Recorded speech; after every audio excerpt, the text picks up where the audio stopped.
Well, part of the problem, which I alluded to before, is that the courts changed the definition of obscenity. The change began in literally the 1930s at the lower federal court level, and it reached well, the first peak in 1957. By 1970, obscenity laws were virtually unenforceable. In 1973, the Supreme Court, the Berger Court, revisited the issue, came up with a three-part definition.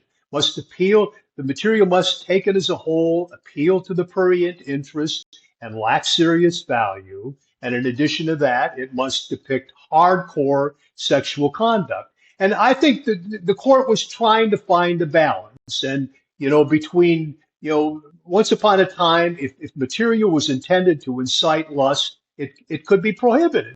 So up until the 1930s and particularly 1957 and then again in 70, these laws were enforceable.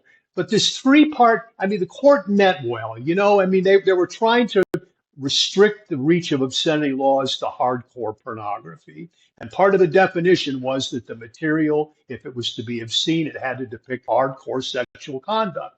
And, had they left it at that, and maybe a little bit, if it depicts hardcore sexual conduct, barring this, it can be prohibited. We wouldn't have the problems that we have today. But they added in a community standards test and, prurient appeal and this and that and serious value, something else.